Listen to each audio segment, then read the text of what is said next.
Someone who has a healthier microbiome is literally able to extract more nutrients, utilize more nutrients, create more nutrients with the building blocks of those nutrients when their microbiological system is healthier. Superfoods. First off, let's set a working definition if we can. In your estimation, what is a superfood? Yeah, I mean, shit, it moves around for me too, because I think now you can look at it. Certainly, you can look at a food, but man, the more complexity breeds more inputs, and those inputs then obviously play a huge role. So you're like, how super is the soil, right? How super is the harvesting? How super is the drying, or if that's necessary, or how soon is someone eating that?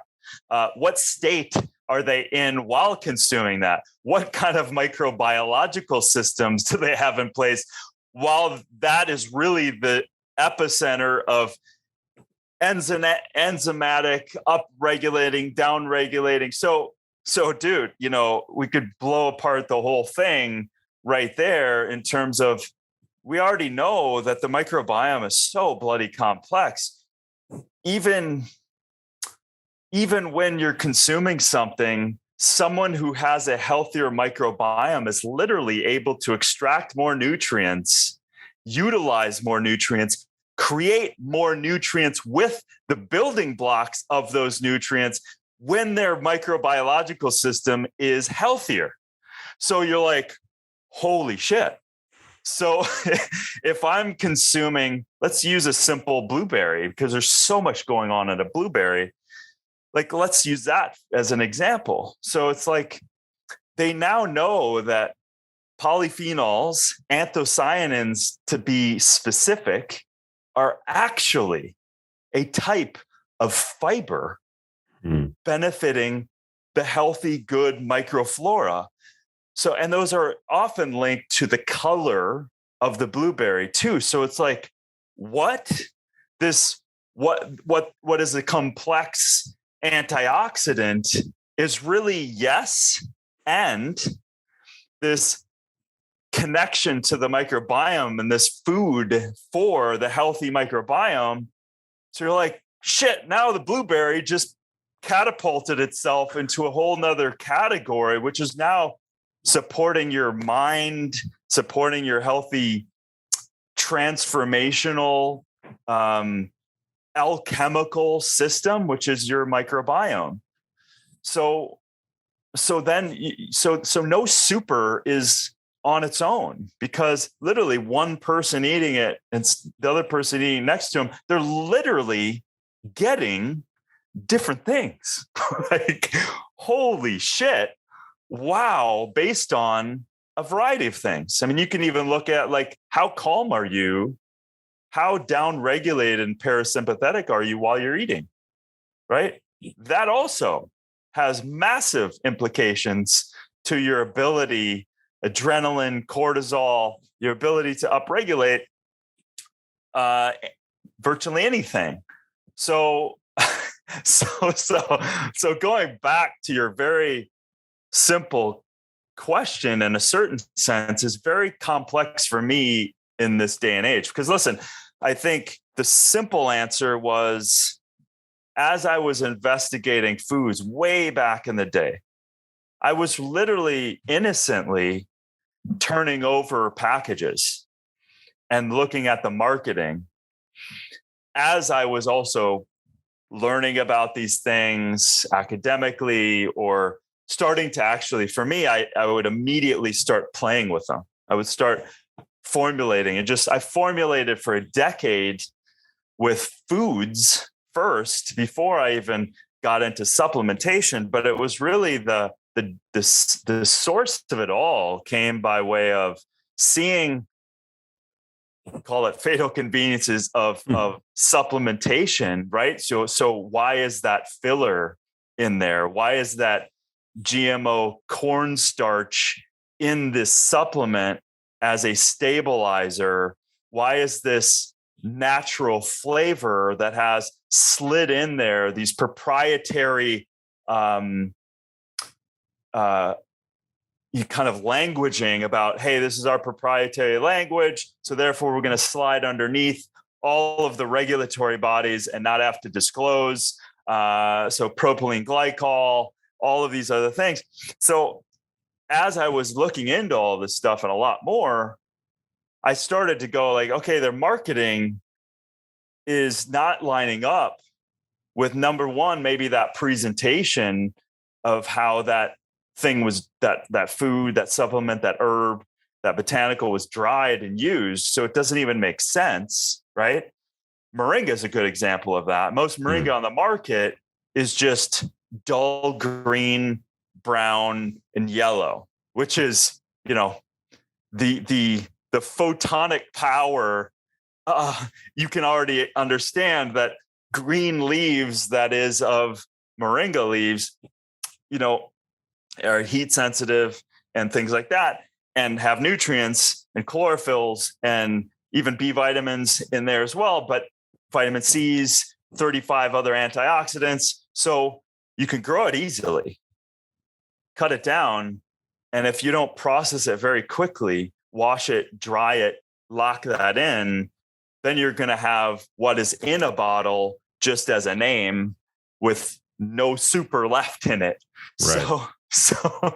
So now I'm going off on a million tangents, but I hope people understand the complexity, because superfood on its own. So my innocence was, let's start this superfood journey by, I got to show up in this area in the Amazon, in the Andes. I got to show up to see what the hell's going on. And innocently, let me talk to the farmer. How are you growing this? What kind of water systems? I remember a very sophisticated water system using, you know, worms and the rebuilding of soils. And this was in 2004 in the middle of the Andes. And they were already doing advanced research with tubers, because it's the tuber capital of the world. So I met all these scientists, and you walk away going, no one's doing this.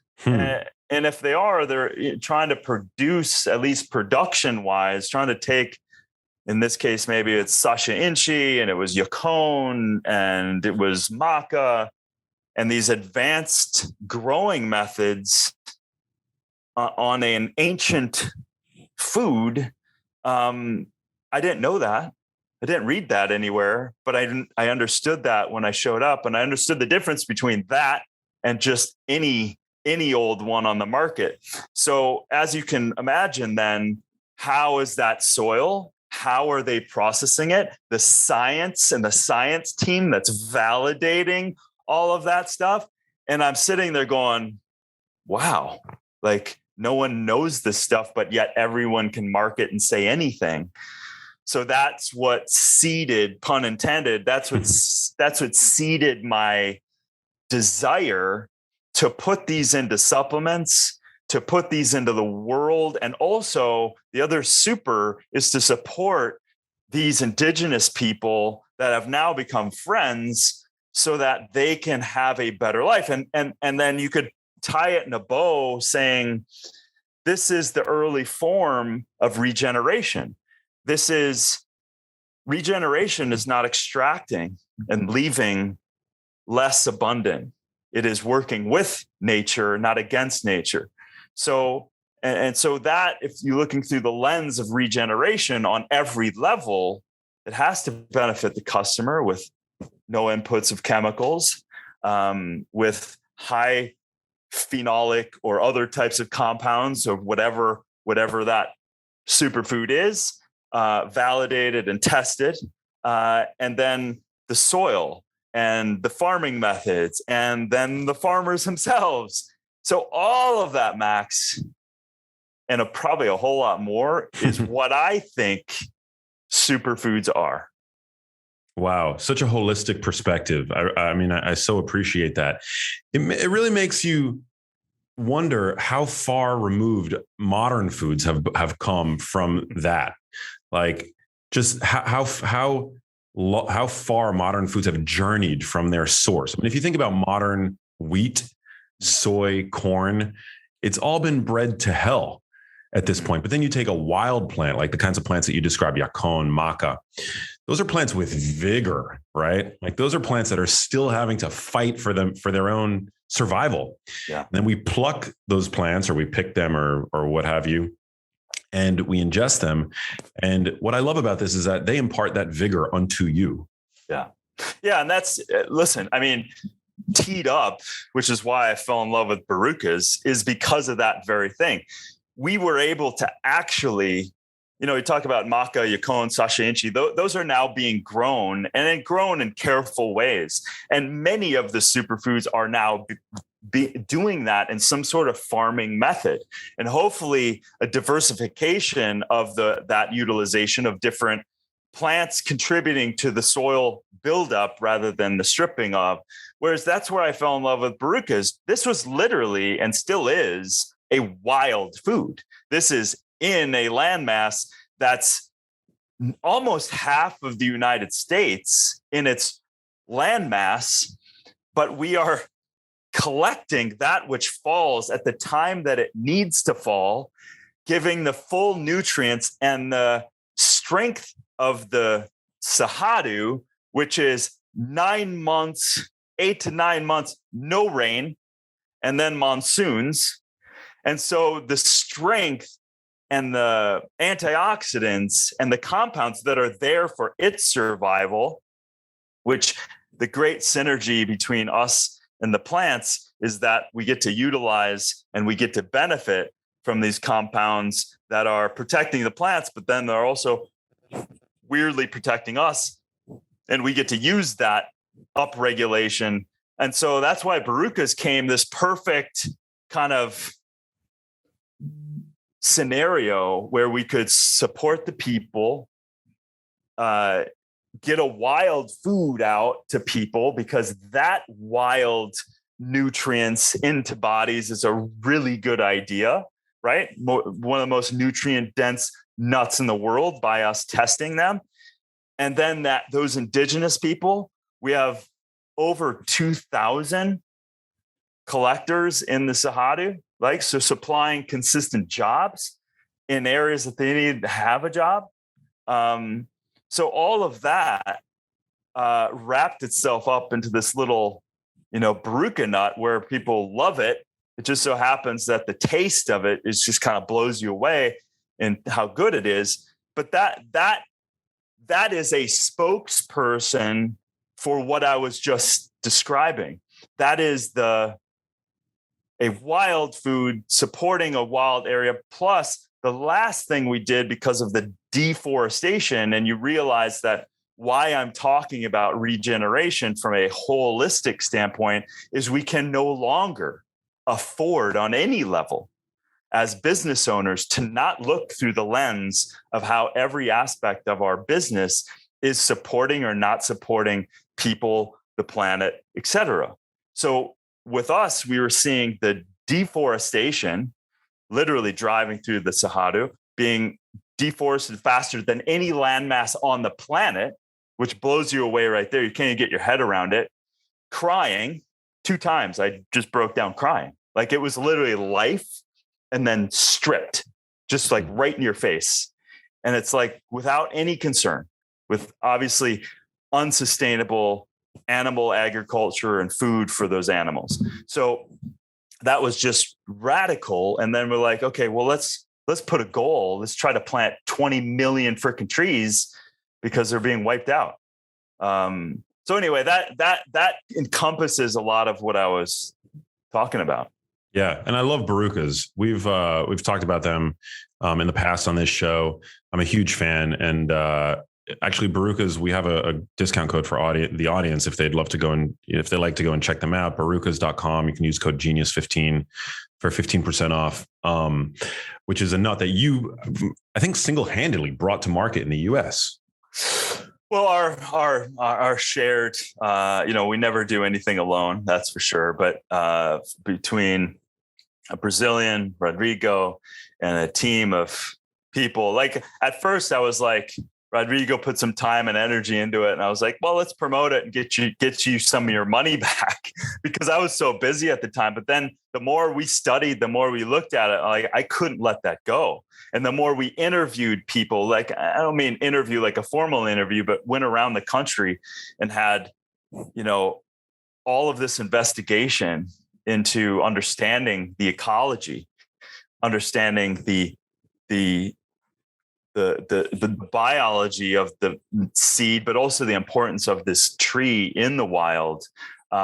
Once you and then of course you meet the people, and honestly, how do you turn your back on that? So, knowing that the customer is going to radically benefit, knowing that people don't have much of a choice, and knowing that nut not only was not in the US, it wasn't doing well in the country itself. And it was actually, and I'm not even joking, it was going away. Wow. Like they couldn't even afford to harvest and collect and distribute the Barukas in their own country. So we, at the last week, this guy was shutting his manufacturing door. We bought that facility and then revitalized this whole industry again. And now we've got other contributors and competitors. You're like, okay, cool. That's great. Yeah. And it's a nutrient powerhouse. So, I mean, what a shame that would be, right? I mean, in a world where poverty and hunger are still so prevalent, to lose such a resource would be, I mean, what a shame that would be. Well, that's my point of view, Max. I mean, every time you see these things, and again, like when I see these on the shelves and I know that there's some good companies out there doing good things and they're getting better and better. But there's also some horrible companies out there, they're not even looking under the hood. And some of it's naivete. Like you expect, you get this white piece of paper of, the standard things that were tested and all that stuff, but it doesn't mean much, right? Especially when we're talking about the whole chain of custody of all of these things and how it's done. So yeah, I mean, we as a global society need to not only thrive in the vulnerability of opening our mouth, but also not, take empty foods in that have a whole slew of consequences as a result, and also take nutrient density, and that's going to obviously upregulate and create strength in our bodies and our brains and our immune systems. I don't know about you, but that makes sense to me. Yeah, me too. I want to talk about some specific superfoods and their benefits. But before we get to that, I want to tease out something that you mentioned earlier in our discussion about how you're not just what you eat, you're what your microbiota consume, and how a lot of these superfoods, they're beneficial in an indirect, but nonetheless still very significant way. It's via metabolites and various chemicals produced by these microbiota when they ferment the compounds contained in these plants. Mm-hmm. And how you're ingesting something that you ultimately will end up ingesting something else entirely. It reminds me of, I wrote about this in Genius Foods, the fact that, if you eat a very high fiber meal, say you eat a very low fat, high fiber meal, thanks to your microbiota, that actually could end up being a high fat meal, because what does fiber get metabolized to? Short chain fatty acids. So it's just this interesting link. I'd love if you could just go into that, and also how to optimize the microbiome to extract maximum nutrition from our food. Yeah, well, there's so much ongoing data with all of this stuff, and that is, I've leaned on researchers that I've known. One guy kind of keeps his head down, Dr. Mohsen Hermanish, back in 20 years ago. He was like, diversification. So you go about simplistically saying diversification of fibers and colors and everything else is a really good plan, right? So, and now we're realizing that those colors, actually, some of them can actually be that which you're talking about, feeding that microflora, that microbiome and actually up-regulating and creating a whole cascade of effects, not only antioxidants, but serotonin, dopamine, and balance within that. And, and then you have all of these things of the sweeping things of like how important stress is, or keeping stress down. And one little quick hack that keeps cortisol down, because that shuts down the microbiome, almost similar to like, I'm making a stretch, but it's a comparison nonetheless, which is like when you consume alcohol of any kind, the body sees it as a poison, and it can absolutely shut metabolic processes down, similar to cortisol, right? So cortisol and that sympathetic response can shut down and change that microbiome, especially when you're living in that from a chronic perspective. So there's so many different inputs, but and that's why when anyone's changing anything in their diet, that you need to take steps, and you need to also, when you're coming off of something and when you're going into something, people underestimate how important that is, because it's the very thing that we're talking about. Like one person can be receiving nutrients while the other person isn't even able to, right? So we've gotten into such a macro view and simplistic reductionism as it comes to nutrition. It's just so much more complex than that. So I go back to listen, I'm a big fan of fiber, diversification of fibers and colors and all of that stuff, now more than ever. That's what I would walk into more than anything else. And then stress, deal with stress. And then, like I said, like these other topics I'm getting into because of fatal convenience, we're realizing that, and I'll just say this, for example, bisphenol A, which shows up in canned products and water bottles and plastic that's wrapped in food, that one compound alone is a hormone disruptor. Right? So it binds to estrogen receptors. So the body feels like it's got more estrogen. For men, it actually slows down and stops testosterone. And it also does this other thing. There's a compound in food called, and I can get into this more, but it's called osmotin, and it's in every food in small amounts, but it turns on what's called adiponectin. And adiponectin, when you have a high amount of adiponectin in your body, it can literally start down-regulating all inflammation. It's very connected. Everyone can look this up right now. Adiponectin connected to dementia, Alzheimer's, Parkinson's, all of that stuff. So literally, this one compound, and we're only talking about 3 mechanisms here. We're talking about estrogen dominance. We're talking about testosterone plummeting. And we're talking about the disruption and the shutting off of this adiponectin, which is a body healer of magnitude in the body. So that's one chemical. At the same time, all of that metabolically, it's doing this other thing. It's shutting down leptin, right? So now that's intimately connected to your leptin. It's a term called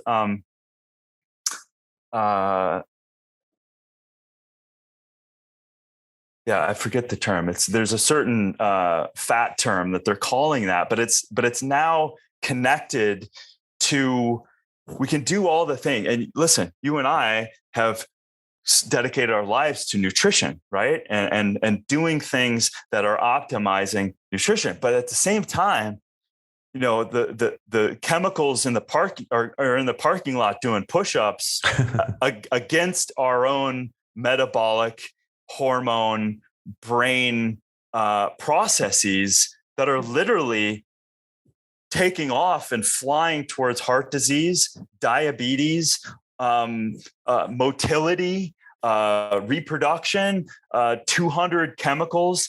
And this was like a decade ago, 200 chemicals are in the umbilical cord of every American woman upon birth of their children.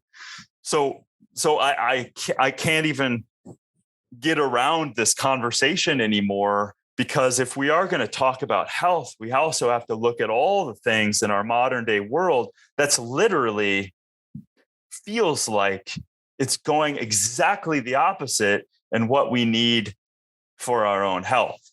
So, and that's just one chemical, right? One of, this is going to sound freaky, 60 to 90,000 chemicals that are created every year, of which maybe 10% are studied at all. Wow. Maybe. So that anyway, I've been focused a lot on that stuff because it's, it came about. My father in the 90s had chemical sensitivity disorder. And so when we would go around my father, we couldn't wear the normal deodorants that smelled, laundry detergents, all of this stuff, because he was, we're recording this on Veterans Day. He was a veteran that worked on atomic bombs. He was, it was called the keeper of, he was one of a small group of people called the Keeper of the Dragon, which is a freaky name when you think about it for an atomic bomb, obviously. And his thyroid was annihilated, right? So it set him on a course. He couldn't deal. We all shouldn't be dealing with this, but he couldn't deal with the excess of chemicals that were hitting his body, and therefore had this chemical sensitivity. And therefore, in the 90s, started educating me and my family on all of the undercutting that this chemical soup that we've been creating in all of our, do you know that there's fire retardants in televisions? It's insane. It's insane. No, we're being bombarded. It's like the Hunger Games. It's beyond. For the average person, thrust into battle unwittingly.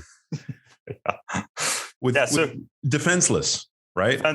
Defenseless and blindfolded, totally. Because these chemicals, they're invisible, they're everywhere, and they're just, you can't avoid them at this point. There's a great lot that you can do to counteract. There's certainly more and more companies creating better alternatives, and you can do a lot to mitigate this exposure, for sure. But to get rid of it completely, it's like, no, we got to make bigger swings to get industry to change, which I also, getting in the position of people kind of coming at me from an environmental perspective and other solutions. I'm starting to see big companies taking some big swings at changing these industries. And it's exciting, and like plastic alone is such a monumental issue from so many different chemicals and exposures, that there's this great company called footprintus.com, and they're working with Cargill, McDonald's, Pepsi. They're literally Walmart. They literally created plant-based fibers, waste products, and created alternatives to single-use plastic, right? So there are companies doing it. And so there is hope, always hope, and there's always a solution. But some of these things are proliferated in the society. And, one thing, stepping all the way back to maca, we were one of the first people to realize that maca, which is literally 10,000 feet plus in the Andes with nothing else around, was being inundated with heavy metals from illegal mining operations all throughout the Andes. So you're like, holy shit, like nothing's safe. So the naivete of testing any product, you have to test all your products for a handful of a growing list of chemicals that are permeating in our environment, just to be responsible to, as business owners, to be able to put things out there. So it's crazy. Yeah, I'd like to blow the whistle on what I think is a massive scam, and that is BPA-free. If you're consuming anything out of something that says BPA-free, but it's plastic, there are other bisphenols in that product. We need to make a call to manufacturers to remove all bisphenols. Yes. And to state bisphenol free. I want to start seeing that on plastic bottles and cans. I'm really happy you brought that up because it's just literally the whole chemical industry is just going, hey, what's the chemical that we're getting pressured on? So then we'll just divert around it, create BPA, BPA-E, BPA, BP, like there's all different. And by the way, it now is turning out that these alternatives to the BPA is actually infinitely worse. So we think we're winning, but with the very, very poor regulations that aren't being regulated at all. Like this is the crazy thing, Max, is that as I'm researching so much of this for the book, I realized that these agencies are just not performing. I've read articles where the FDA calls out a certain, could be propylene glycol, or could be in the clothing industry, formaldehyde. And even these watch groups are calling it out, yet they don't do anything about it. Teflon and dental floss, for example, like it was even reported, and Glide dental floss got slammed, and it's still there. Like, so I don't get it. Like, how is it that we have EPA, USDA, FDA, FCC, you name it, and yet they're completely failing at their job because this is not being regulated in a way. So then what has to happen? I got to write a book on it. The food babe has to create her whole career on things that are showing up in the food that absolutely should never be consumed under any circumstances whatsoever in any amount. The fact that we have this in our society is a complete and utter fail at our society, which is then just poking the bear at when are we going to get the idea that profits over nature and health is a good idea? Like, really, when is it enough? Because we're killing ourselves at the hands of this stuff, which is why, as a population of people, we have to push back and we have to say, whoa, I am not going to vote with my dollars anymore for companies doing that, period. Right? Just not going to do it. And here's some alternatives. You still can have the conveniences in your life, but we have to be aware. And it's just astonishing, Max. Like it's just like almost on a weekly basis, I'm literally just like scratching my head, just going, what the hell is going on? How is this possible? Yeah. I mean, you must have seen the study that came out a few weeks ago where they looked at fast food and they found alarming levels of phthalates, right? Which are another type of endocrine disruptor comparable to, in their nature to phthalates, they're to BPA and other bisphenols. They're plasticizing compounds.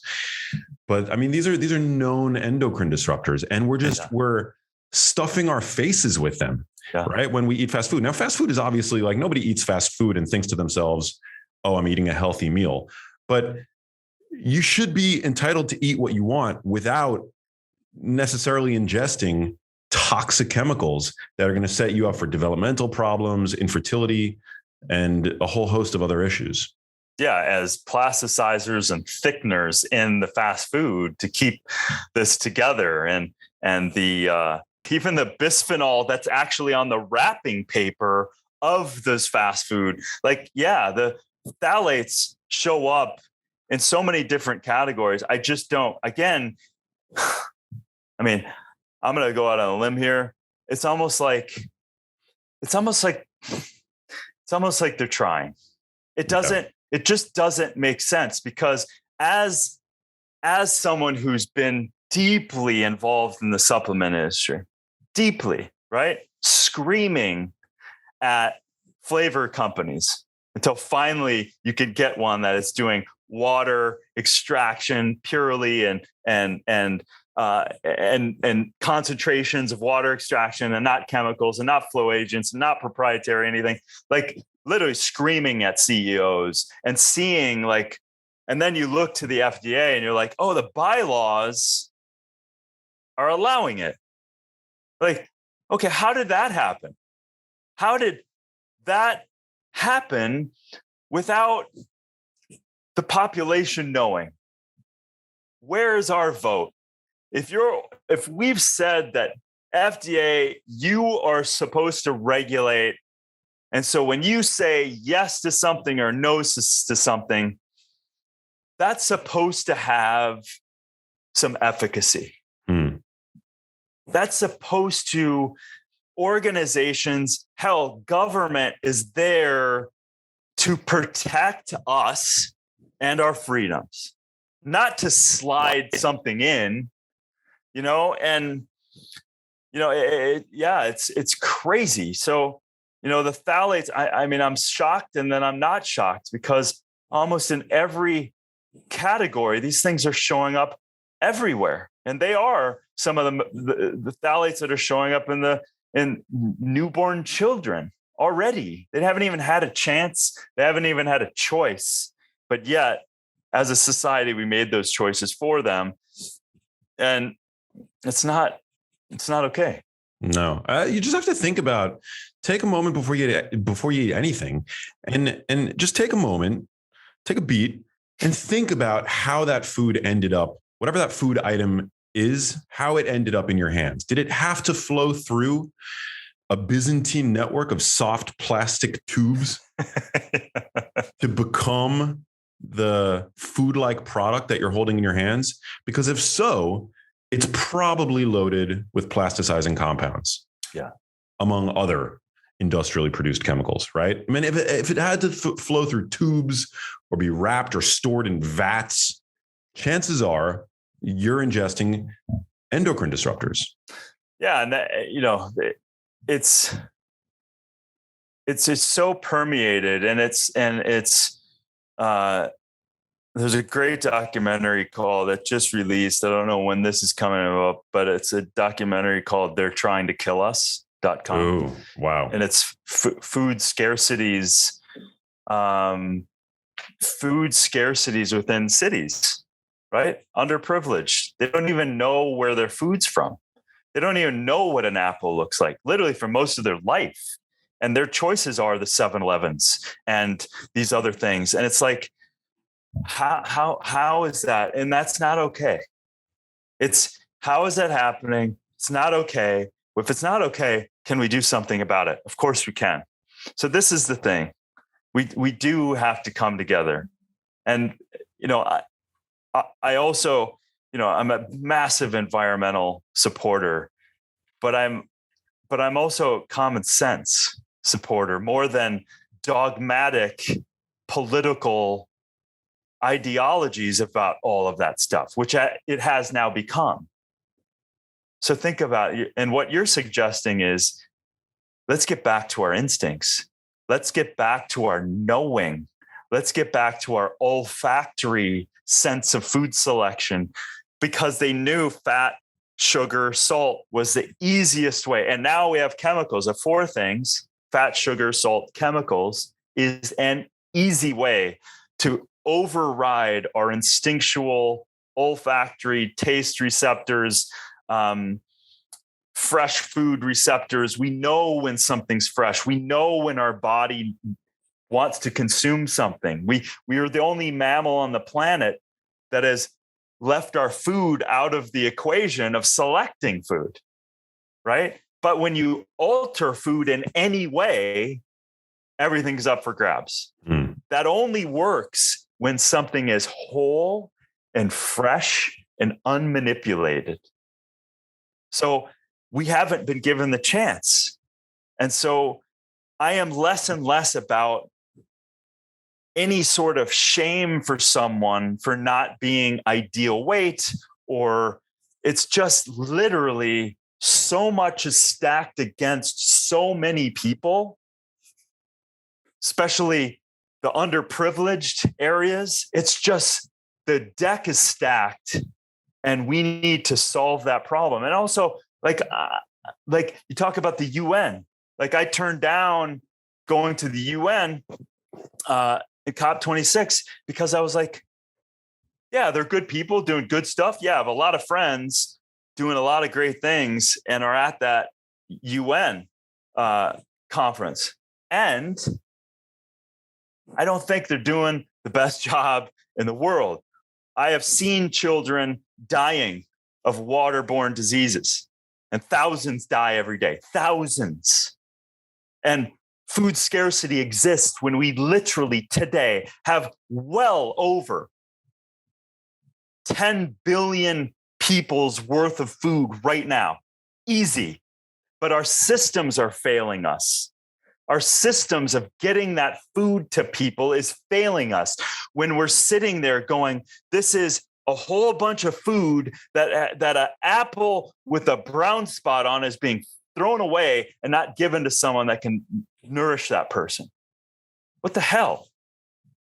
So yeah, I mean, these things, dude, these things are, the extensions of 20 years of superfood hunting.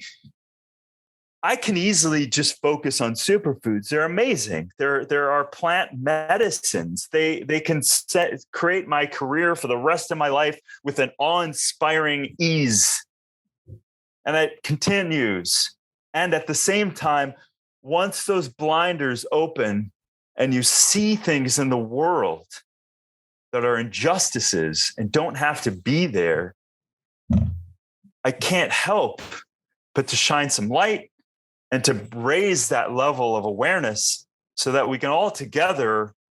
I love people, we're recording this again on Veterans Day. Like, fuck, man, we've had some amazing people fight put their lives on the line.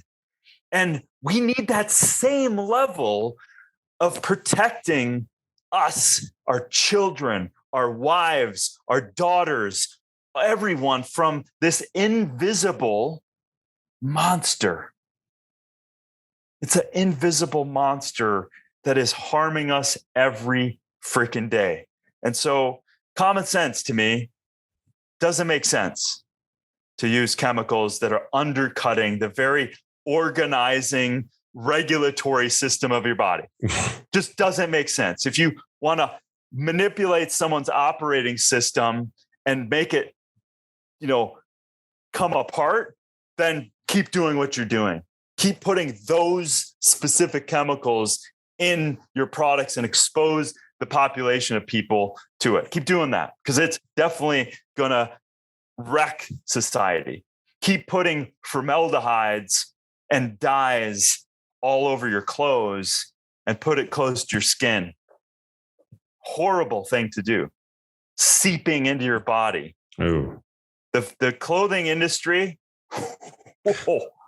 second largest polluter next to the agricultural industry on the planet.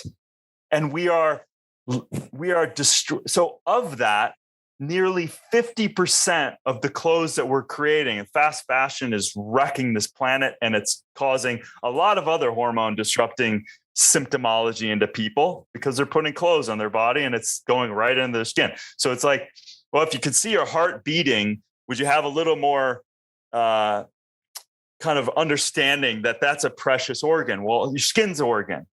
And so now you realize 10,000 liters of water it took to make your shirt. Wow. And of that, over 30 tons of, over 41,000 tons of chemicals every year has now created clean water into chemical water and is now all over in our planet. So it's like, I'm not here to bum people out because, like the shirt I'm wearing, it's all hemp, no dyes. And if it was dyed, I actually season 2 of Down to Earth, I had a really good friend of mine who's in the fashion industry create all my clothes, and he dyed them with plants and walnuts he used for one pair of pants, and they're amazing. Right? They feel so good. And it's something what, you know what it's like when you align yourself with your values, when you put things in your food, in your mouth that are, hey, I know that farmer. I may even know the compounds of this food that I'm ingesting, and man, it tastes really good. And I'm supporting this whole line. It feels good, right? You feel good because you're literally, your one person is in a contribution of something different that stands for something different. And so that's my inspiration here, is that there's a bunch of us that want to know. And there's a bunch of us that want to change things, and we can. And there's a lot of companies, because even though I say all this stuff, there's thousands of smaller companies and also, like I said, with footprint, bigger companies doing the right thing. So yeah, it's so I say all this stuff, I mean, because now all of this and a lot more is a part of our health, is a part of my health, your health, our children's health, our community's health, our global health. It is. So I can't just focus on superfoods, because I can't turn off what it is that I now know, right? So as you very much are as well, you become a spokesperson for that which you care about deeply, and you share from the perspective of where you're coming from, and you share. And if it can help people, it's a life well lived, because we're trying to change that which is undercutting our own society. So that to me is like, it's everything. And it's, I mean, this is knowledge that you wish you could unsee, right? But you just you can't. Well, not only that, you wish it wasn't there, but that you're like, wow, like, how is it that I'm seeing this and it's real? Why would someone put this endocrine disrupting, cancer causing, metabolic horror show in our food? Why? Yeah. I mean, I wish I had an answer, but Darin, we're very lucky, right? We're relatively affluent. We live in Los Angeles, right? You're in Malibu. I'm in West Hollywood. So these are major cosmopolitan epicenters. We have access to some of the best natural food supermarkets on earth. I mean, we're both pretty well traveled, right? Like I would say that our access is bar none, some of the best on the planet. How can average people who are not living in LA, not, maybe working paycheck to paycheck, like what are the low hanging fruit? What's the low hanging fruit for that person to reduce their toxic burden? Well, first off, I would say that let's just stay on clothing for a second. Just don't buy clothes. Don't feel like you need to buy clothes all the time, right? The fast fashion. And so reuse, there's some incredible organizations, like literally incredible upselling vintage clothing that, Max, I bet if you went on there and you see some of this old Nike shoes and things, it's like, I was blown away going, whoa, that's so cool. And there's a lot of generations of kids now. My goddaughter, who I hired, she's 25. She graduated from Emerson. She is like, literally, she goes, Uncle Darin, like, that's all I order. That's all I get, because I love it. It's unique and all of that stuff. So number one, we don't have to buy into this. You need new stuff. On a food perspective, I would say the easiest. You want the most nutrient dense salad in the world? Sprouts. Get some seeds, get some organic seeds, and you have a mason jar, and you can either put a rag with a rubber band, or you can get like a little mesh top, which you can get for a couple dollars, and screw that on. You soak your seeds for 8 hours, drain that water. you add water to it twice a day and drain it out and keep it upside down. And in 5 to 7 days, you have a full salad, and you keep a couple of those going. And next thing you know, come on, we can talk for a day on broccoli sprouts. Literally, broccoli sprouts are infinitely more nutrient dense nuts than the matured broccoli, right? So you can literally eat thousands of little broccolis, right?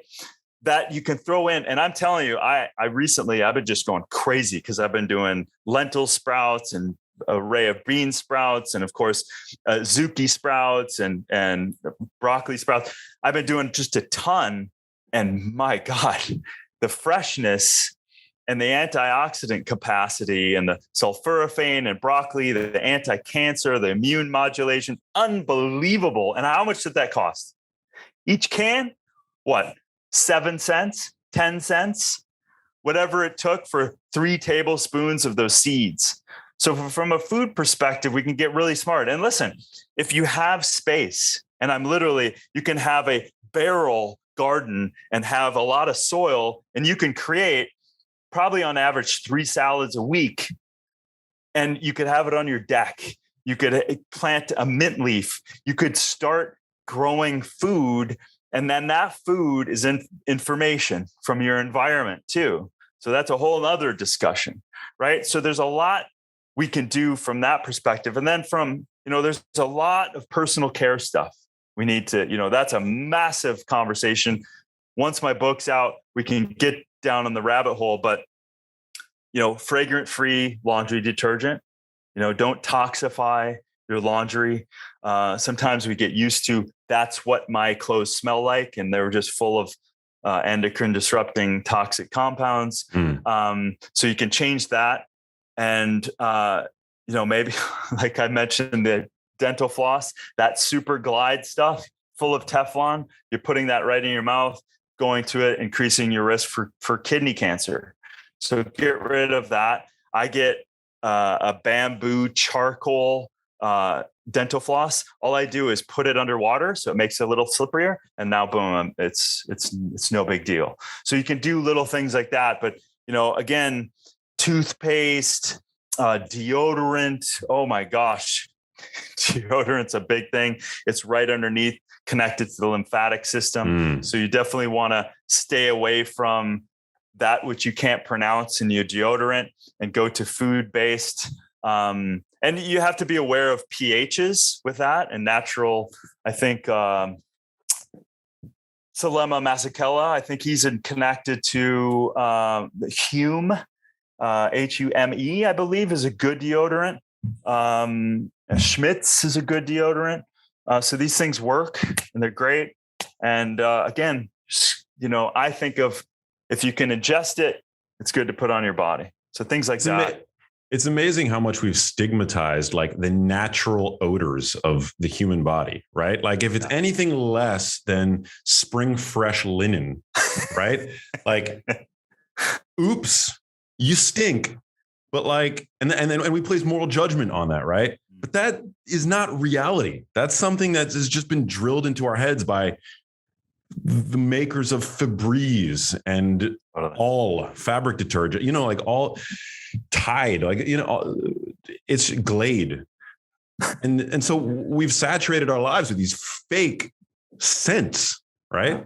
Exactly. And like you talk about colognes and perfumes, it's a whole nother discussion, how horrible they are. I mean, you just turn yourself into, if you want a nice smelling thing, like flower essence and essential oils. Not only do they smell amazing, they literally, I breathe better when I take in this natural peppermint or a rose or something like that, but it's also working on the subtle bodies of your body and actually not undermining yourself. So again, if you look at regeneration as a theme of your lens that you look through, follow nature without extracting everything and then reducing down to this fatal convenience, then you can follow nature and be with nature because you are nature.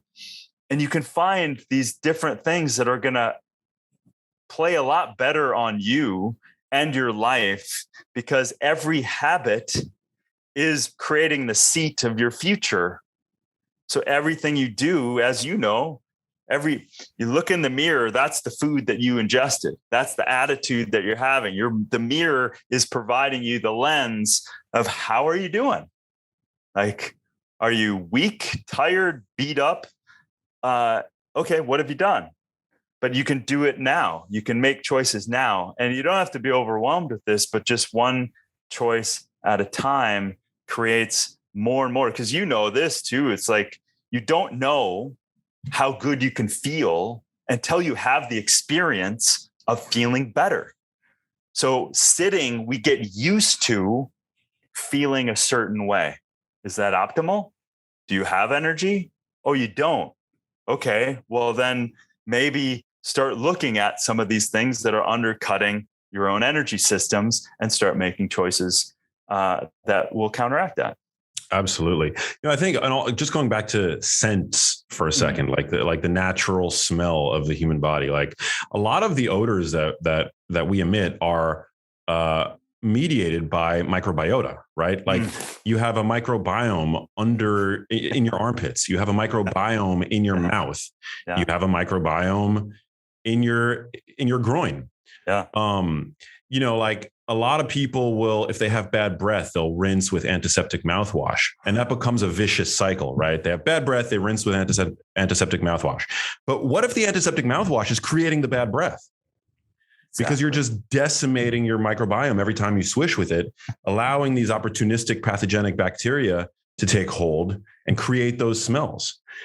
So I think it's such great advice to look at like self-care, personal care, the products that you use every day, get rid of the fragrances, all the synthetic crap, and stop trying to nuke your microbiome. You nailed it, because, again, we're nature.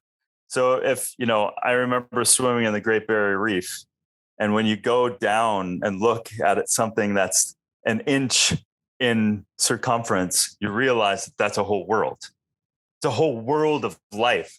And you said it beautifully. Every section of our body essentially is its own balancing and defending ecosystems. And I did a fatal convenience on mouthwashes, right? So, and that very thing, because it literally is changing the microflora and antibacteria. It's like antibiotics, clear cutting your beneficial bacteria. And it's literally then promoting the imbalance of that unbeneficial bacteria to proliferate.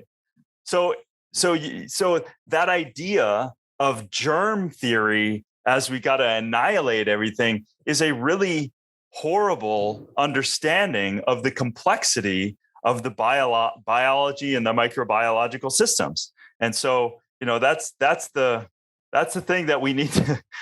It's another conversation, but absolutely. Think about the person they're washing their body with antibacterial soap full of synthetic fragrances, right? They're putting on the aluminum-based antiperspirant deodorant full of more synthetic chemicals, fragrances and whatnot, loaded with phthalates, which we know. They're brushing their teeth with a fluoride-based toothpaste with artificial sweeteners. There's a signal that they might not be so great for the gut microbiome. Who knows what they're doing to the oral microbiome, and then rinsing their mouths with mouthwash. So you're basically creating these bacterial populations that are, they're not going to be productive. I don't think, to smelling your best, but those products create repeat customers, right?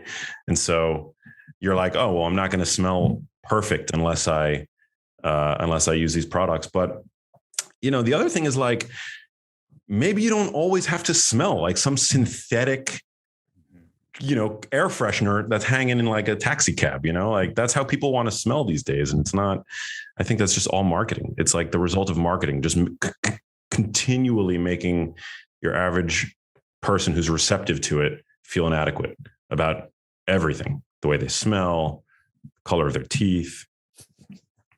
100%.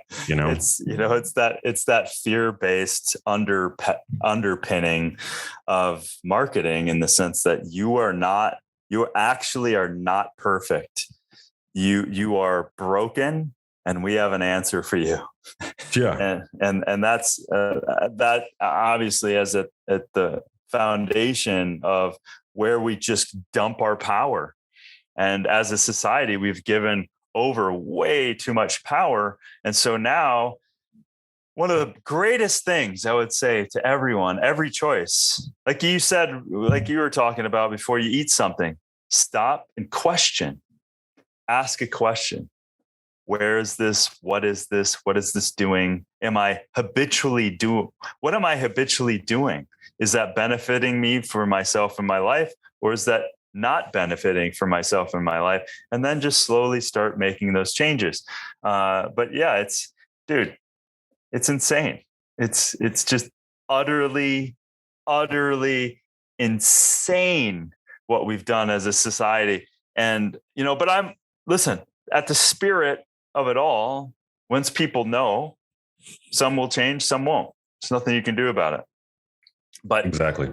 But like, to honor myself, to honor yourself, we've taken these things where it's like, I'm going to do what I can do and let the cards fall as they may, because what I'm seeing and what I'm experiencing and what I've read and what I've researched and what gets told to me over and over and over again is that this isn't right. This is not correct. This is not the sense that I want to live in. There is a common sense that we have lost, and I want to go back to let's not kill each other in the pursuit of profits. And it's not okay for any of these industries to do any of this stuff. So yeah, we got to change it. Got to change it.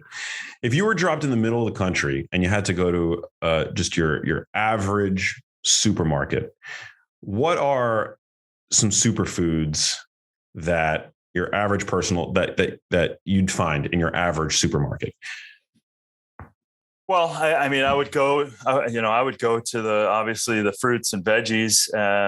I would hope that they have a number 9, the number code on the little stickers that they put. So number 9, whether they display it as organic, that would mean it's organic and not sprayed with chemicals. Wait, I don't know about this. What number 9? What is that? Yeah. Where do you see a number?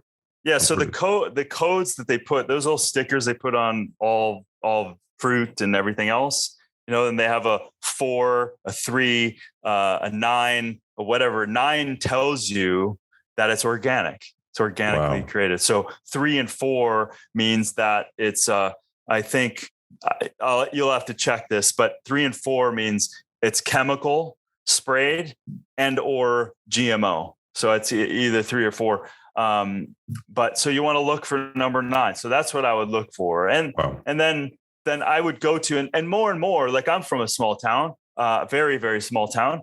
And there are growing sections of organic choices, not many, but I would go there and I would get as many fruits and vegetables as I can, nuts and seeds, legumes. Great thing for me is I literally would go, for me, I would go, if I had very little rice, beans, veggies, fruits, like, that's what I would do. And if you can get yourself a mason jar and a lid, and you only need like a cloth, get some sprouts, get some seeds. I love that. I used to do that actually on my website, maxlugavere.com. I have a step-by-step tutorial on how to sprout broccoli seeds. And I used to do that back primarily when I lived in New York. I was doing it a lot more, but yeah, it's so useful. I love broccoli sprouts. The taste. You're doing it. Oh man, look at that. I love that. They're so easy, and it's so easy to make. Yeah, so beautiful. Gorgeous. Yeah. So easy to do. And you end up, it's just like a tablespoon of seeds and you end up with this jar that's packed with sprouts. It's so great. Yeah. And if you expose it to some ambient light, then the green and the chlorophyll starts coming on and you amp it up even more. And you could literally take that whole thing, dump it in.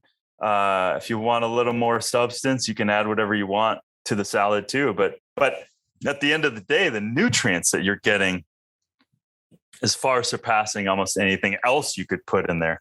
Hey guys, if you enjoyed that conversation, you're going to love this one.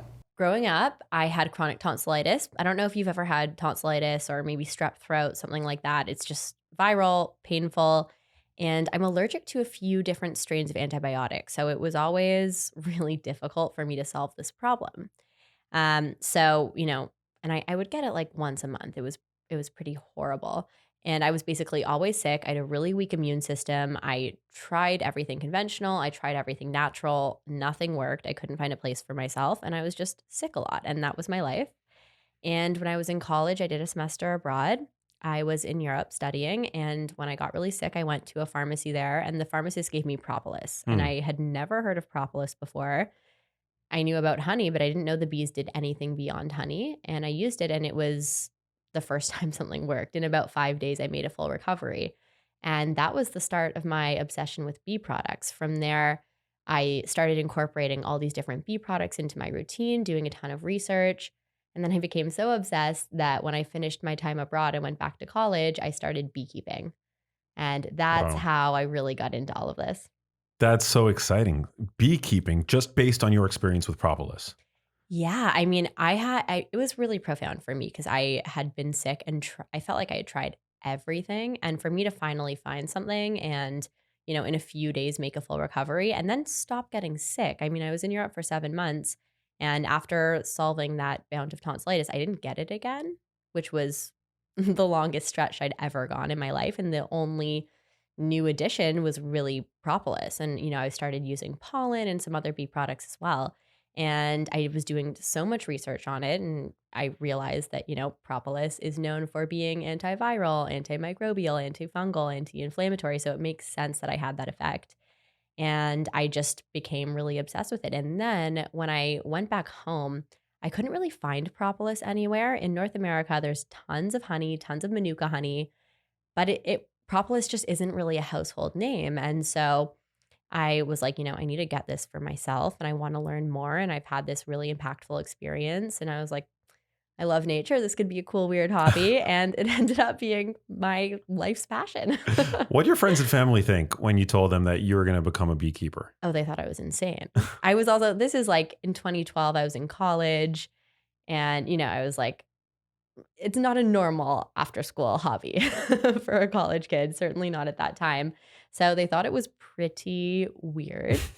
Um, and, I sort of at that time had a dream of building a company around it and sharing it with the world, but I was graduating with negative funds, and I was fortunate to have a good job offer in finance out of school. And I was really encouraged to take that because it sounds insane to start a bee product company. So people thought it was like a cute, quirky hobby I was going to grow out of, I think, at that time. And I ended up going into finance and learned a lot. But, my heart is with this. Like, I never really cared about being in finance. And so then when I finally left to start this company, once again, I had everyone echo those kind of early concerns of like, is this a good decision? You should just stay put. But yeah, I mean, it was the best decision I ever made. That's amazing. In those early days, were you harvesting all the different bee products from your own bees? Yeah. So that's the kind of nice thing I like to share is that long before this was a company, long before I was like trying to sell anything, I was just making these things for myself. Like this is how I solved my health problems. And so there was no pressure. I was just experimenting for me. And so when I was a college student, I started as a beekeeper's apprentice. Literally, he taught me everything. And I was really fortunate as well to have a great mentor. His name's John. He was a retired biochemist from Romania who had moved to Canada to like be a recluse and write books. And Wow. at the time, I was a TA for my chemistry class. So I had this really cool kind of reference point for everything where I was going into the apiary and playing with the bees and harvesting and extracting, doing everything myself. And then I would bring it over to the lab and perfect, my version of perfection on like how to extract alcohol properly and like make the certain formula that I just like for myself. So it was a really great time to just be creative. That's super interesting. Were you wearing a beekeeper like costume? Oh yeah. Wow. Yeah. I had a situation one time actually where I was at cheerleading practice and in my bag I had my beekeeper's suit. and someone pulled it out because they were just going through my bag to like grab something. And everyone was like, Carly, are you going to murder someone? Like, what is happening? Like, it's like to them, it looked like a hazmat suit. So It looks like a fencing costume, doesn't it? yeah, it's like a full head to toe white jumpsuit. Yeah, and then there's like a thing over your head. Yeah, the so you could veil. like either be fencing on the side or you're like a beekeeper, which is super interesting. Sydney, my assistant, she turned me on to this TikTok account of this woman who like is a beekeeper also, but she does it completely without a suit. And I was like, I know who you're talking about. yeah, is that I'm generally not a fan of insects, but I've warmed up to bees. Yep. People who follow me on Instagram will know that I recently actually tried to save a bee. I found a bee that was hurt and I tried to save it. I didn't know what I was doing though. Yeah. And I don't think I succeeded, but I think there's a lot of confusion about bees, and generally I would say that the sentiment is more of like one of fear. Totally. That bees are just out to hurt us. Is that not necessarily the case? It is totally not the case. Bees are crucial to our life on this planet. So bees pollinate 1/3 of our food supply. Without the bees, things couldn't grow. A lot of the natural foods that we eat that are so important for our health, we really would not be able to have access to them. Like, it would become a food desert. And not to mention, bees pollinate over 40% of plants and flowers, and other creatures rely on them. So if you remove the bees, the entire ecosystem kind of falls apart. Wow. They're critical. And then in terms of the fear, I totally understand bees can sting and a sting will hurt, but bees don't actually want to sting humans. So when a bee stings you, it has these barbed things on its stinger, and it latches into your skin and it pulls out the bee's abdomen. So the bee will actually die when they sting human skin. They can sting other creatures and survive, but for humans, they weren't really meant to sting us. Interesting. And it's really just something they do when they feel threatened. So I've gone in with my bees wearing like a tank top and jeans. I mean, if I'm like really getting in there, I typically will wear a full suit, but I mean, I've done it in like shorts and a t-shirt and that sort of thing. And if you're really calm, if they don't feel threatened, you're really calm, you're really gentle, you're not that likely to get stung. Wow. It's super interesting. How many times have you been stung over the course of your life? I'm just curious. Oh my gosh, hundreds. Hundreds. But like I've done dumb things, like gone in to the apiary with sunscreen on that was scented, that pissed them off, and like they're very sensitive to scent. And I've spent so much time around bees. But given how much time I've spent around bees and how much time I've spent around bees handling things with no protection, no bee suit on, it's actually not that much when you think about it. Wow. It is fascinating, though, what you said about how if you were to take bees off of the planet, that life would, as we know it, would cease to exist. Yeah. But if you were to take, it just got me thinking, if you were to take humans off the planet, life would flourish. I know. It's so sad. Yeah.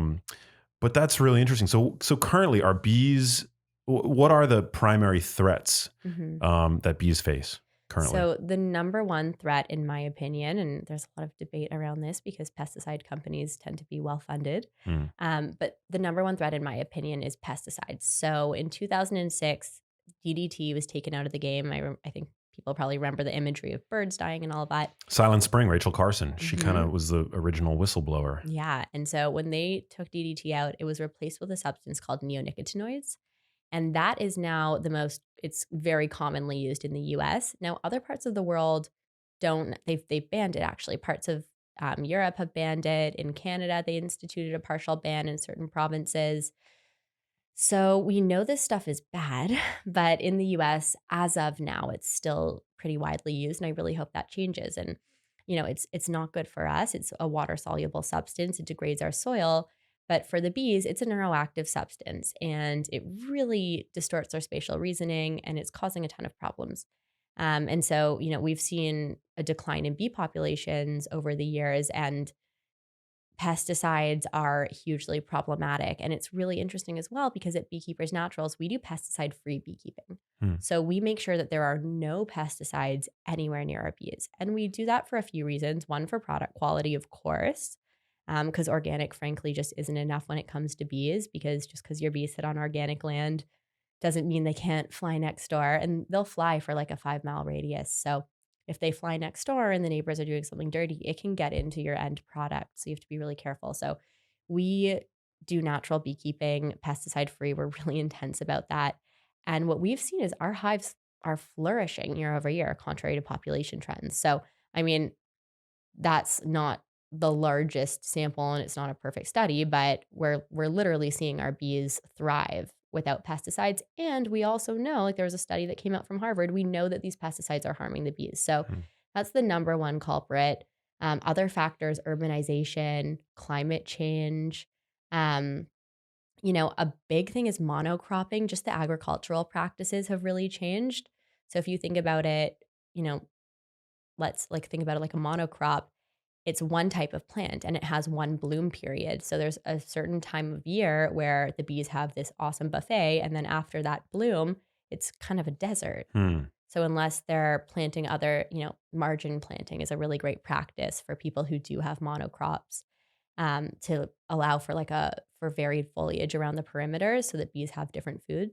And monocropping, just for people who are not super familiar with that term, it's a completely unnatural process, right? It's just like human intervention will grow certain crops that are seasonal, and then when they are not in season, that it's just dead. Yeah, it's like it's like a ecological dead zone. It's a dead zone. Yeah, I mean, if you think like economically, it makes a lot of sense because we have like our dedicated almond growers and our blueberry growers and people who specialize in these different things, and they can maximize the yield.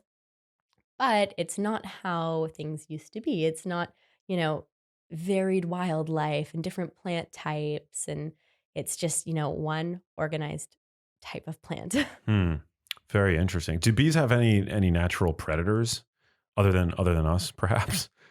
Wasps will go at bees. Wasps are really scary because they can sting and sting without dying, whereas bees die. So wasps actually give bees a bad rap. But is there anything good about wasps, or are they just they're evil? Pollinators too. So they are. I've had my bees terrorized by wasps at times, so I'm not a fan. But I appreciate and respect them as pollinators of this planet. Are you generally cool with insects? Oh yeah, I'm like a bug girl. You are. Yeah. That's so interesting. I am very squeamish when it comes to bugs, especially roaches, water bugs, things like that.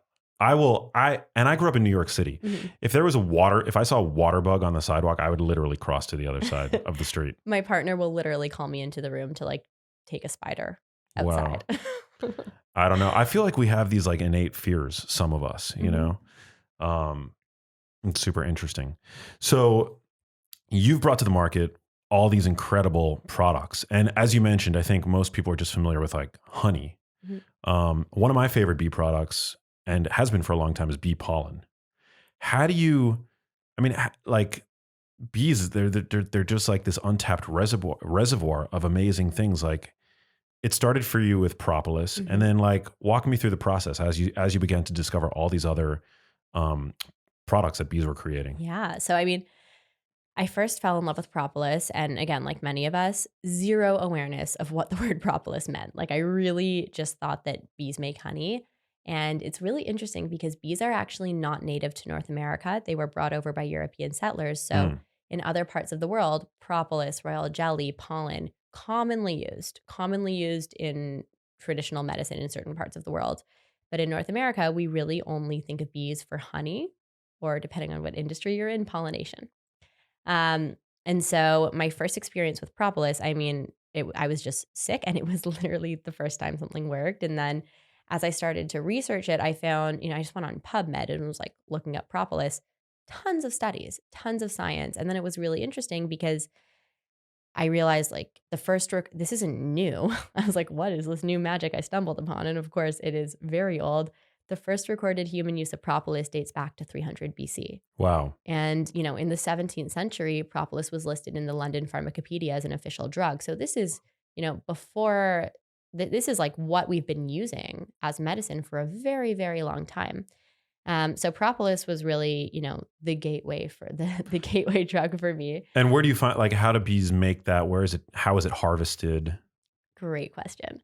So everyone thinks that every bee product is a honey derivative. Not at all. So I'll do a little Beehive 101. Yeah, please. So I'll start with honey because we all know it. So honey comes from flowers. Bees will go from flower to flower. They have this long tube-like tongue, and they suck up the nectar from the flower, carry it back to the hive in their honey stomach, which is like essentially they have two stomachs. One's for digestion, the other is basically a nectar backpack. Whoa. They bring it back to the hive, put it into, they basically allow it to ferment. They get all the water out and it becomes the sticky substance that we know and love as honey. And the bees use that as their food. That's their carbs, their energy source. For humans, it's a healthy sweetener. It's full of antioxidants. Honey has antiviral effects as well. It actually has a calming effect on the body. A lot of people will take honey before bed. And then it also helps people to sleep through the night because for people, it helps to balance the glycogen stores in the liver. So if you're a person who wakes up in the middle of the night, a teaspoon of honey before bed can actually be really supportive. So that's honey. And then propolis, while honey is the bee's food, you can think of propolis as the bee's medicine. So honey comes from flowers. Propolis comes from trees or plant and tree resins. So think of like sap as the base ingredient. So the bees will go, they'll collect the sap and the plant and tree resins. And these are the literal immune materials of the plant as well. So you can just kind of see how propolis is more of a medicinal substance than honey. They combine it with their enzymes and they make this sticky amber colored substance called propolis. And they use it to line the hive and keep it germ free. So propolis is the bee's immune system. It's the protective barrier between them and the outer world. They'll even line the inside of the cell walls for newborn baby bees to create a sterile environment. And they have a propolis mat at the front of the hive so everyone can disinfect. Bees are very smart. Wow, that's amazing. Yeah. And then propolis, it's like, OG medicine. It's, what you can use to support your overall immune health. It's really something that people can use every day to support their body, protect themselves, bolster their natural defenses. It's also really high in antioxidants. It's anti-inflammatory. There's tons of benefits. A lot of people use it for allergies as well because it's so potent as an anti-inflammatory substance.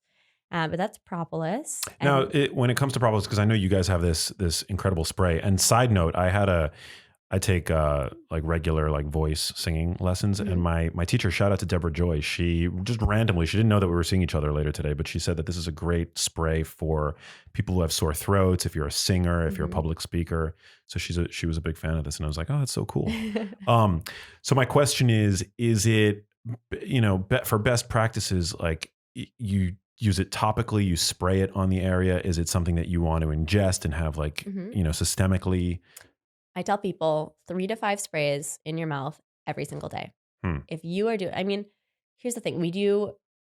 Health is integral to everything. And there are so many things we do to prioritize it, which is amazing.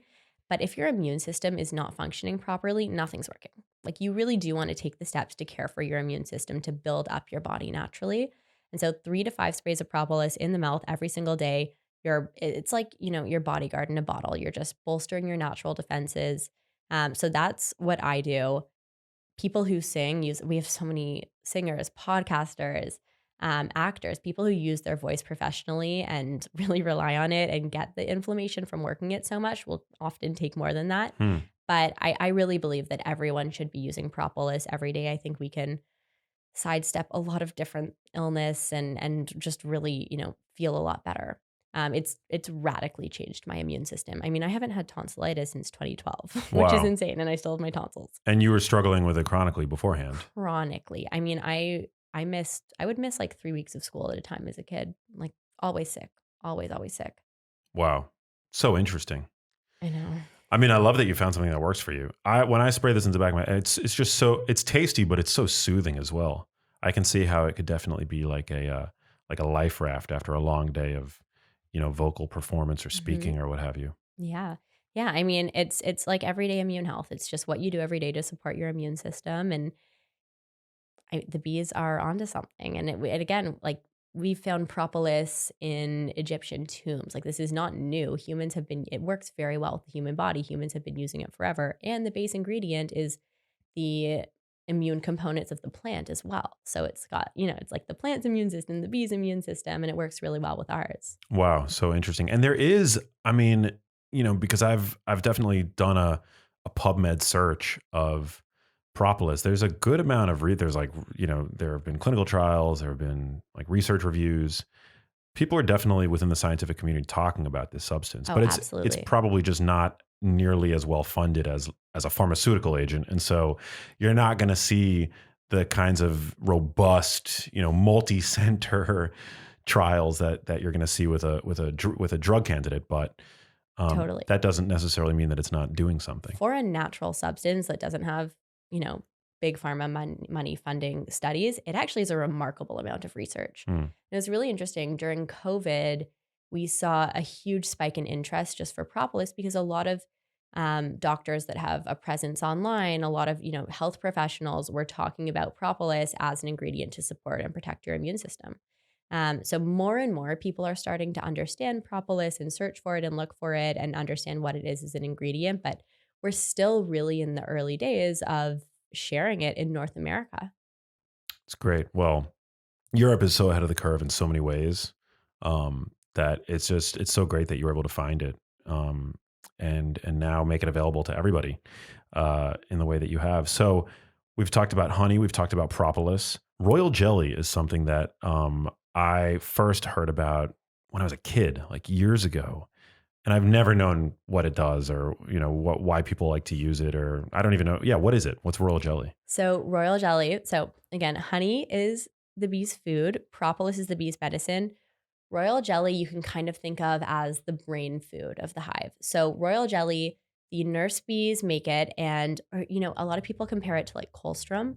So for all newborn baby bees, for the first 3 days of development, they're given royal jelly.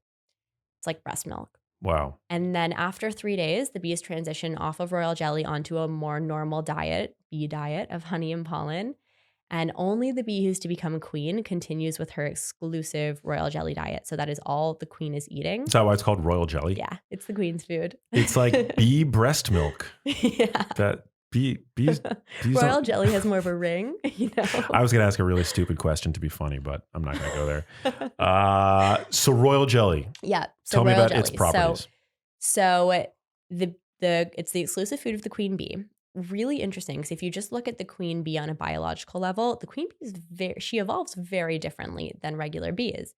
And, I think her royal jelly diet plays a big part in that.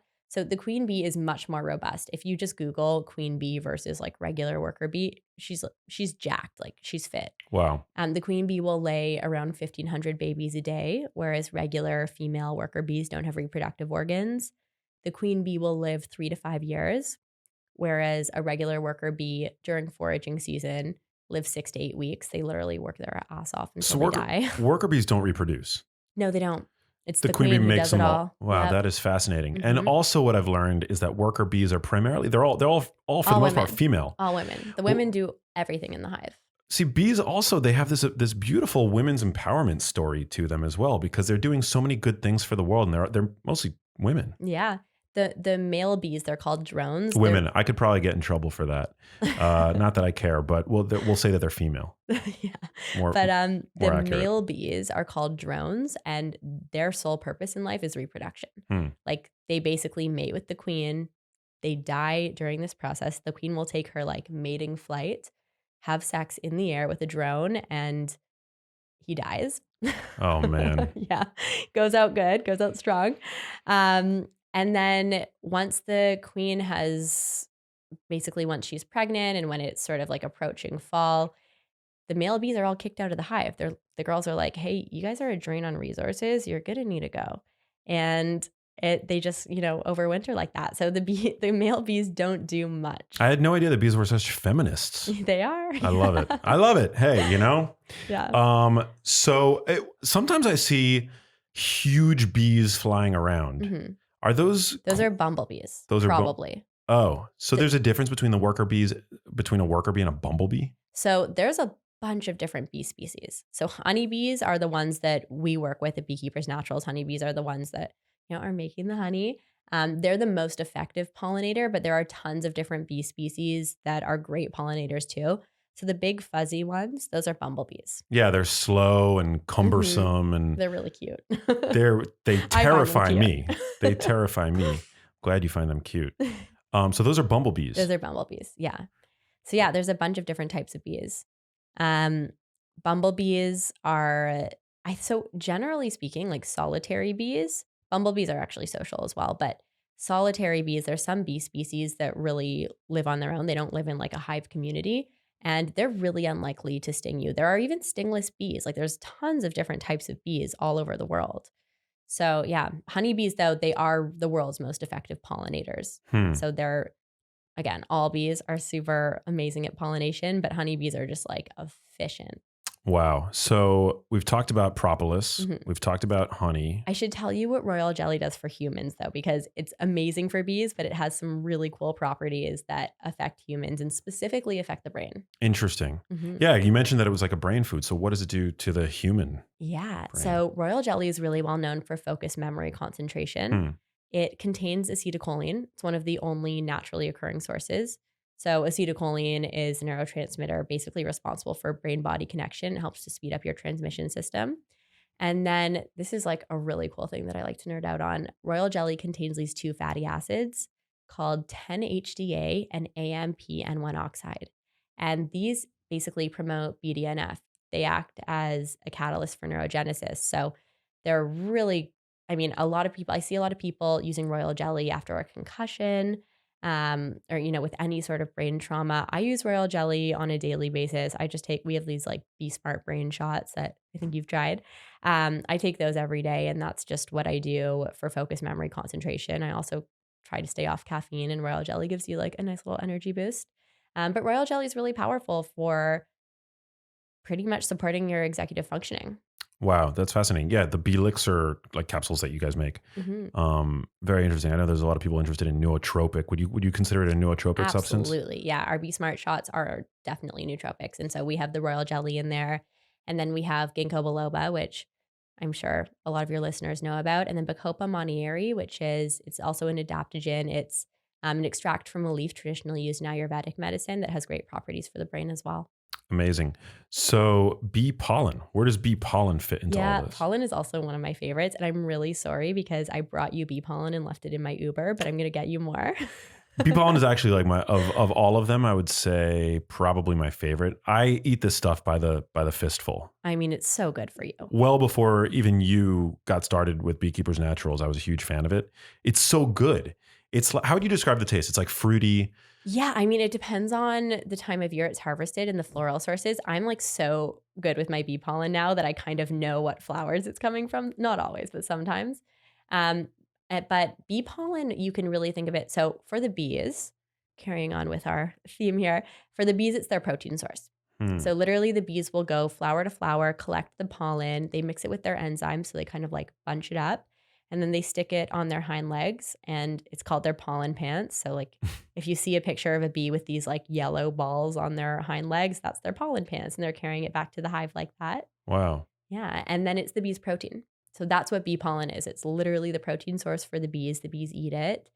And for humans, I like to think of bee pollen as nature's multivitamin. It is just one of the most nourishing substances. It's full of broad spectrum vitamins, minerals. It's actually got more protein per weight than any animal source. That's per weight. So it's not that heavy, but it's a really complete food. And so it's something that I take every single day. And I do it for energy boosting, but I really just do it to cover my bases nutritionally because it's so bioavailable and it's just such a potent source of vitamins and minerals. And it's an actual food. I mean, it's not a supplement. Next to honey, it's like the other food that is produced by bees. How do you integrate bee pollen into your diet? Do you do it like me? Like you just shovel it into your mouth or? So after I work out, it depends what I've done actually. If I'm going to do something that's really intense cardio, I'll take it before because it actually increases your endurance. I'll just like have a spoon of it or like throw back a pollen shot. I sometimes take it after I work out just for recovery. But I'll put it on my smoothie. I put bee pollen on like everything. I sprinkle it on my avocado toast. Anything that you would put like chia seeds or hemp seeds or cacao nibs, anything like that on, I use bee pollen. I even put it on ice cream. I'll like make an ice cream sundae and sprinkle bee pollen on top of it. That sounds fire. I mean, I put it on the ice creams that I make in my Vitamix. Like I'll just like blend up some frozen berries and whey protein, which by the way, for any of you guys listening, you can make a really simple ice cream doing this. You just get frozen berries. I like to get a mixed bag of organic berries from like Sprouts or whatever. And you throw like a little bit of almond milk unsweetened and then 2 scoops of protein powder. You blend it up and you mash it down with a tamper and you get this ice cream. And then after that, I love to sprinkle some bee pollen on top. It's so good. That sounds really good. Yeah, it's tasty. That's the thing, though, that I love about all bee products, from propolis to pollen to you name it.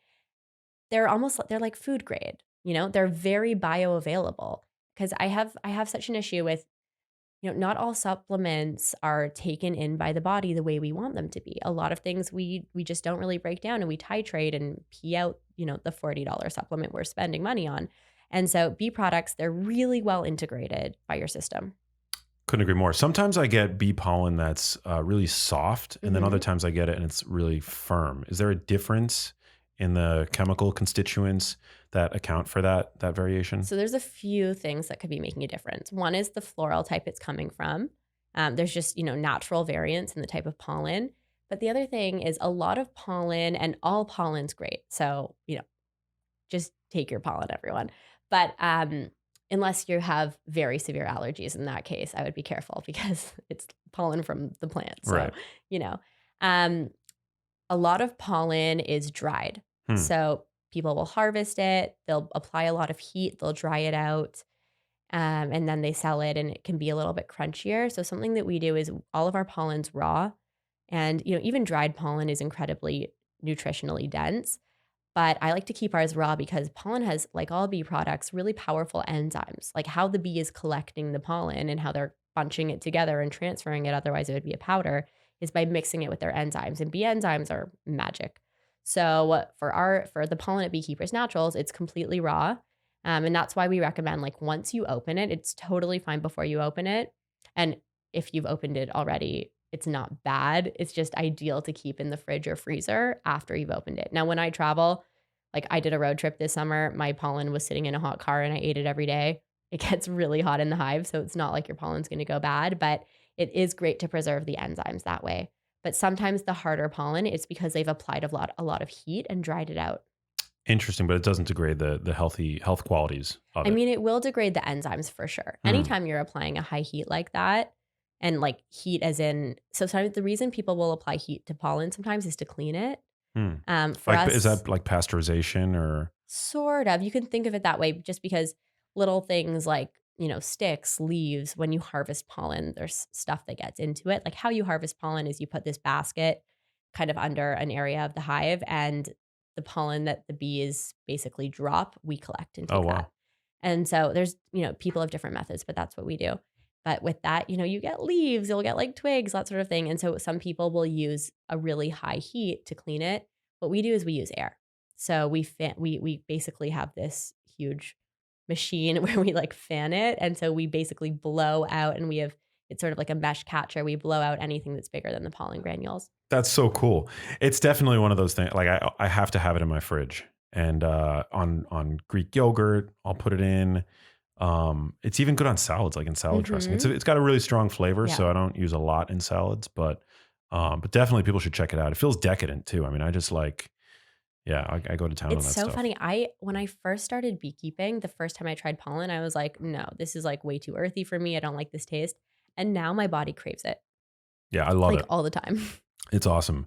I want to go back to honey a little bit, because it's obviously the most common of the products produced by bees, and there are a bunch of different kinds of honey on the market. So maybe you can help us make sense of all that, right? Like you mentioned, I think earlier, Manuka. Yeah. What are the different honey types, and what should people be looking for? Yeah. So Manuka honey, it's a specific type of honey that comes from the Manuka plant. It's native to New Zealand. The Manuka plant's really similar to eucalyptus. So eucalyptus honey would have similar properties. So Manuka honey doesn't come from a specific type of bee. No, it's a specific type of plant. Got it. But Manuka got really famous because New Zealand ran studies on it. And they found that Manuka has antiviral capabilities. Now, Manuka is really expensive. And I think that our local honey would have those same antiviral capabilities, but we just haven't done the same studies. We know for sure that propolis is a stronger antiviral source than any honey. Like there's no honey that's going to be a lot of raw honeys have traces of propolis in them, and that's part of their magic. But propolis specifically, like that's really what you want for immune driven things. And it's going to be much more potent than honey. But as you said, there's a lot of different honey varietals. So when you're looking for honey, so Manuka is great, but do you need to spend a crazy amount of money for like the name Manuka? No, like any raw good quality honey is going to get you there. Now, a study was done and it found that the darker the honey, the higher the antioxidants. So buckwheat honey, which is a specific, comes from the buckwheat plant. That one has a very earthy flavor. It's not like the sort of like light sweet honey, but it's also got a dark, rich color, kind of molasses looking. That has the highest antioxidants. And really interesting, there was a study that was looking at buckwheat honey compared to a substance called dextromethorphan. And dextro is like, it's the active ingredient in most cough syrup. So like Robitussin, whatever you would buy at CVS, the traditional cough syrup, typically has dextro in it. And the study was done comparing buckwheat honey to dextro. And it was looking specifically at upper pediatric respiratory infections, so kids with respiratory infections. Wow. And it found that buckwheat honey was just as effective. Wow. And so when that study came out, I was like, oh my gosh, why would you give a kid or adult dextro and like the sugar cough syrups when buckwheat honey is literally just as effective? So that's why we made our cough syrup. Wow, that's amazing. So the darker the honey, Yeah. generally, Darker, the more the more antioxidants.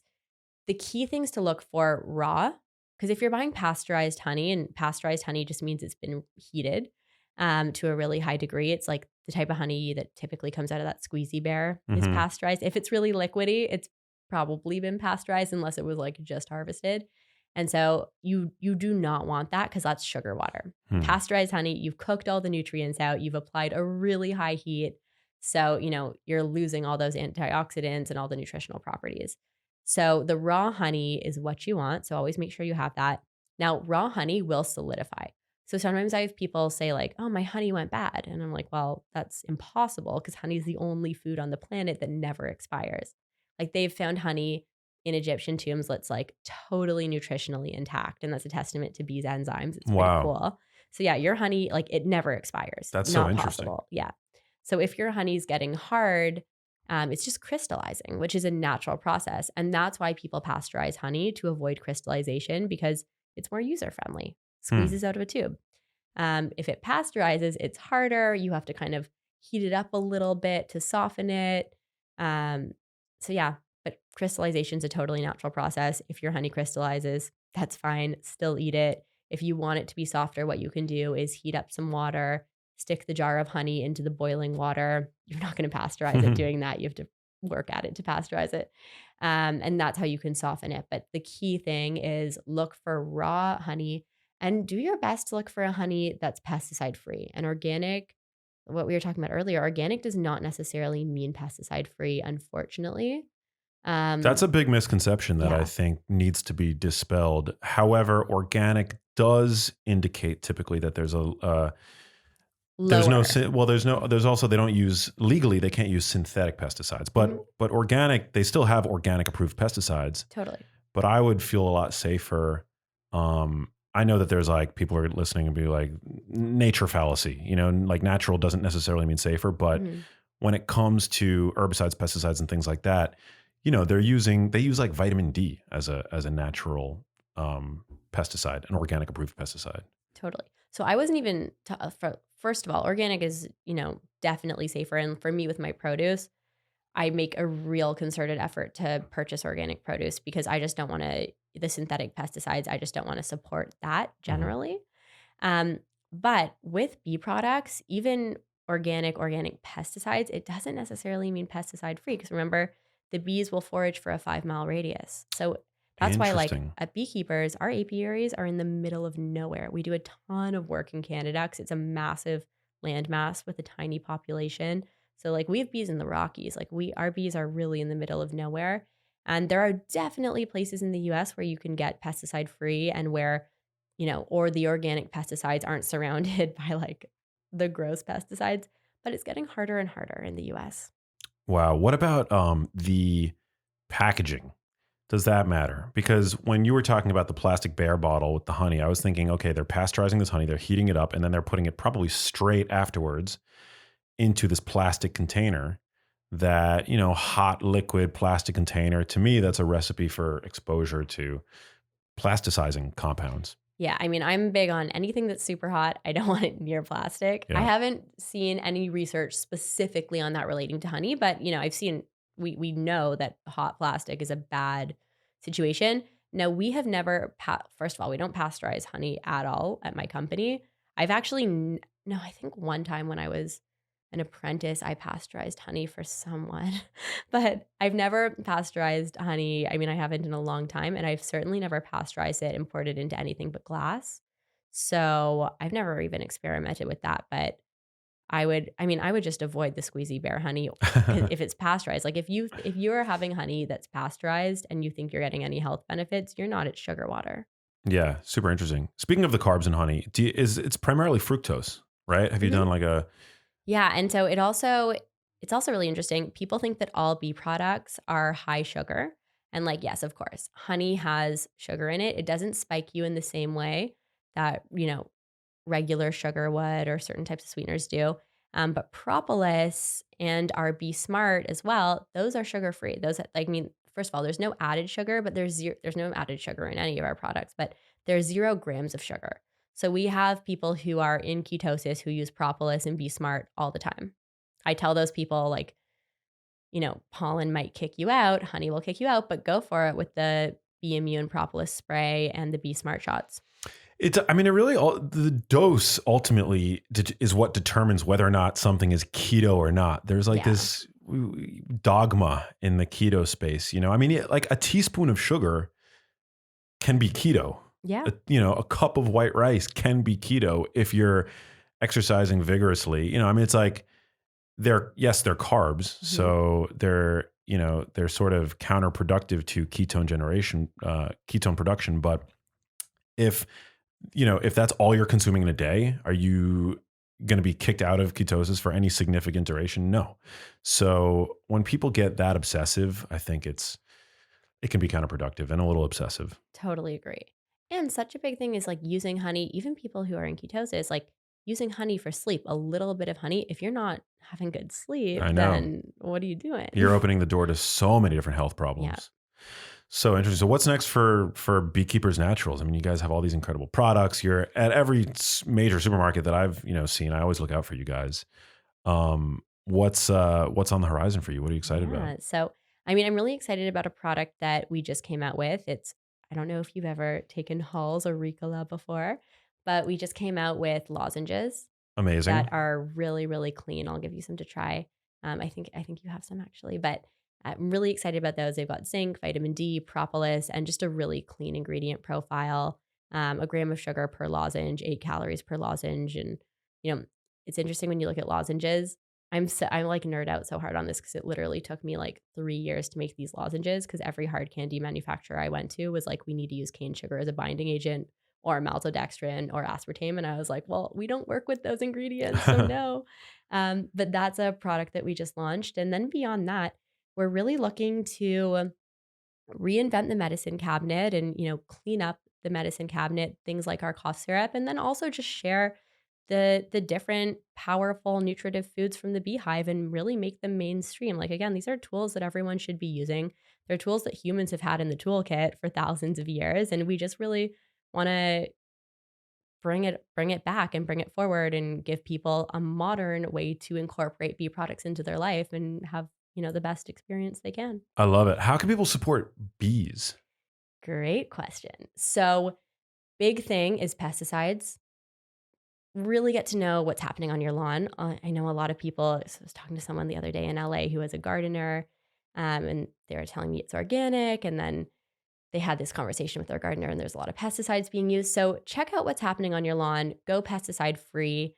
A great thing to do to support bees, and I do this in New York on my balcony. Have a Just plant some local flowers, like any kind of bright colored flowers. Make sure they're pesticide free.